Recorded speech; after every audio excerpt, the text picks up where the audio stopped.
سلام Pakistan, one studio سے میں ہوں محمد شفیق عباسی اور میں ہوں یاسین۔ بلیٹن میں شامل کریں گے علاقائی خبریں۔ بہاولپور سے ہمارے بیورو چیف رانا محمود اصغر کی رپورٹ کے مطابق لاڈم سر ایک نیشنل پارک لال سوہانرہ ضلع بہاولپور سے محکمہ جنگلات کے سرکاری افسران، عملہ، ٹمبر مافیا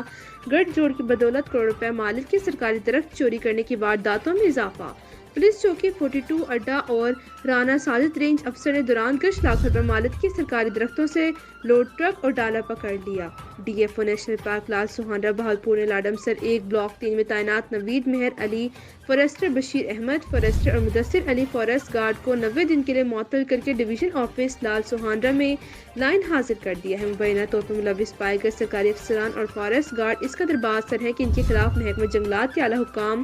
اور کنزرویٹر جنگلات بہاولپور بھی کارروائی کرنے کے بجائے پشت پناہی پر مجبور تھے۔ باثر ملزمان کے خلاف متعدد شکایات اینٹی کرپشن اور محکمہ جنگلات کے اعلیٰ حکام کے دفاتر میں عملی طور ٹھپ کر دی گئی ہے۔ سیاسی و سماجی حلقوں نے وزیر اعلیٰ پنجاب اور صوبائی وزیر جنگلات اور سیکرٹری جنگلات سے مطالبہ کیا ہے کہ نیشنل پارک لال سوہانرہ ضلع بہاولپور میں اربوں روپے کے تمام سرکاری درختوں کی چوری اور خرد برد میں ملوث ٹمبر مافیا اور سرکاری افسران کے خلاف director general anti corruption Punjab Lahore کا مقدمہ درج کرنے کے لیے ریفرنس بھیجا جائے،